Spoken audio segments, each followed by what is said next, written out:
That's it. Okay, that is it. I am done with you, Sega. I'm done with Sonic Forces. I am done with Sonic Mania. I'm just done. All these trailers, all this hype and stuff. I'm just done. Just give me the games already. I'm done with waiting. I mean, seriously. Okay. What this is really about is the new news that we got today on Sonic Forces from the SDCC or whatever it is. So, since my YouTube wasn't started up at this time, I decided I'm going to start this, my reaction to the E3 trailer with the new villains. So we got Shadow, Zavok, Chaos, and Metal Sonic. And I'm just saying, I am hyped but confused, and I think that's where most people stand on this issue. But I just think it's really cool. I'm just really hyped, and with what we saw today, I was just glad to be able to see more of Infinite. I like the way he or she, I don't actually know what their gender is. I'm just gonna say they. It's like the way how cocky they are, confident, that they can just beat Sonic. Cause it's really been a while since we've seen a villain that is just this confident. I mean, unless you count the Deadly Six, but we all know that they were incompetent more than they should have been confident. But Infinite just really shows so much potential as this really kick butt villain. And when I think about it, they remind me a lot of Savitar from The Flash. If you guys know me, you know that I love the CW Flash. And what they did with Savitar, I think, is one of the best.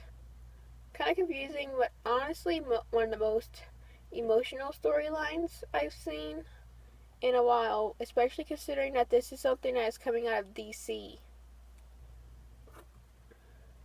And that makes me wonder just how much they're gonna take or be inspired by Flash here. Now, if you guys also kind of know what goes on in my head, I constantly compare Sonic to the Flash, like, a lot. Not so much in a bad way, but I always like to imagine what Sonic would do in a lot of these same stories Flash goes to, because they're both speedsters, so no reason why, like, similar stories couldn't happen. I mean, if there wasn't, like, copyrights. But it makes you wonder how much they'll take from the Flash here, cause so far Infinite just reminds me a lot of what we've seen of Savitar, not just because it's a villain that is faster, or at least appears to be faster and stronger than Sonic, but also because he can control time just like Savitar did. So yeah, if I ever go through this video and I say Savitar when I mean Infinite, or if I ever say Infinite when I say Savitar, it's just because they remind me so much of each other.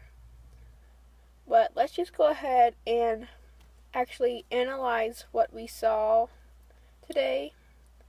So the first thing I noticed is that it seemed like Infinite, not Savitar, Infinite took over Green Hill Zone. We could see him facing who I can only assume to be Classic Sonic. I mean, the only thing that would make me have doubt is that I just don't imagine light blue looking black when you transform it to a black and white image. But other than that, I can say that went to Green Hill Zone, took it over, and went to Classic Sonic. And I guess, and now this is just speculation, but brought younger Classic Sonic to the future. But I don't know, this story is still confusing me. Like, we know that Eggman summons Classic Sonic for whatever reason, but it's like, why? I mean, what reason to do that? Well, I mean, besides giving Sega more money with the whole Classic Sonic pandering, which, well, I can understand Classic Sonic being back, and even if this is a Classic Sonic from a different dimension, like, I can understand that, and I do see it as a cool story concept, but at the same time, I can't help but see it as classic pandering, and it just kind of gets on my nerves because there's just so much more we could do. We could have had the custom character be somebody from a different dimension. We don't. We. I mean, I want to give Mania and Forces a chance, but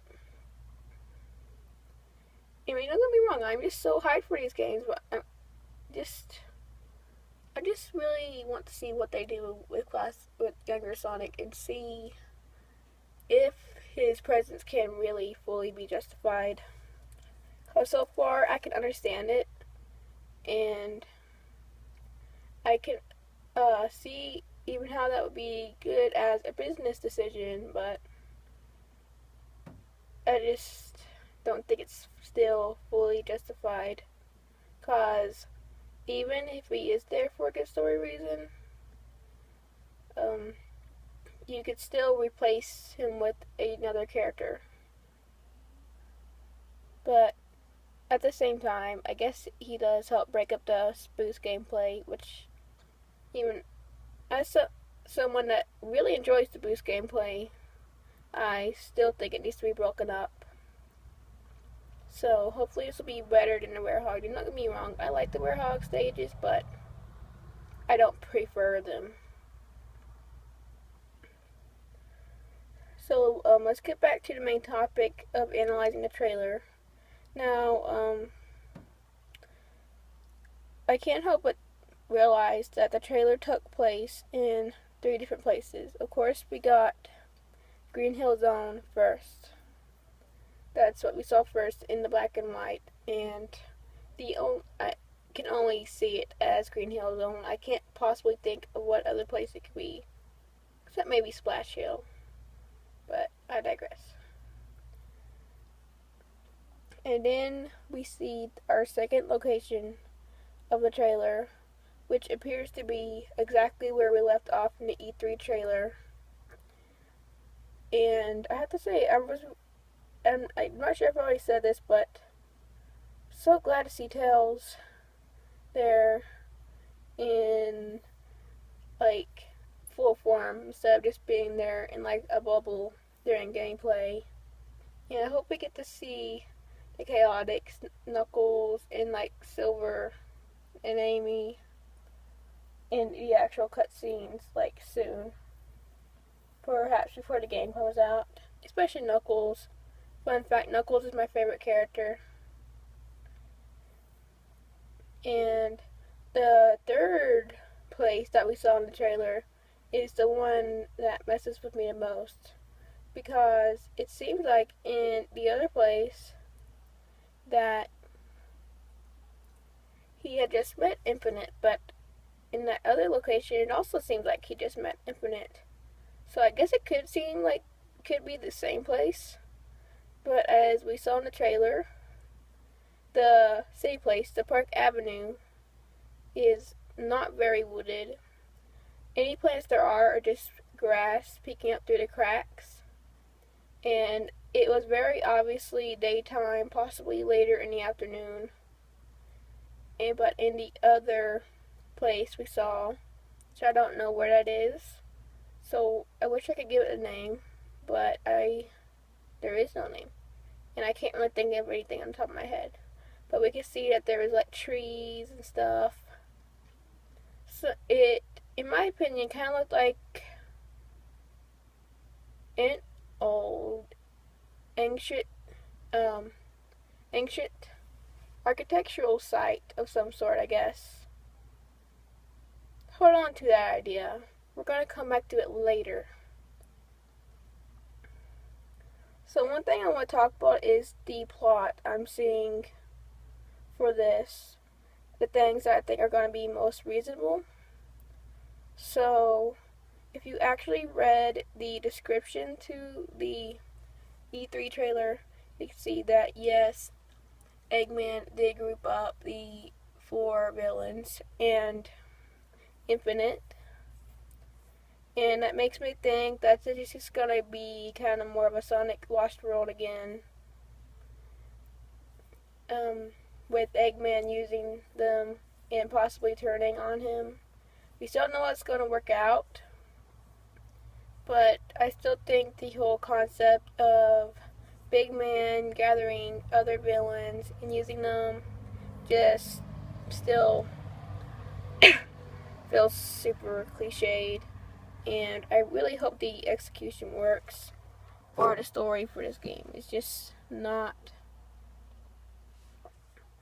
going to be as good as I hoped, I guess. I shouldn't get too hyped for the story.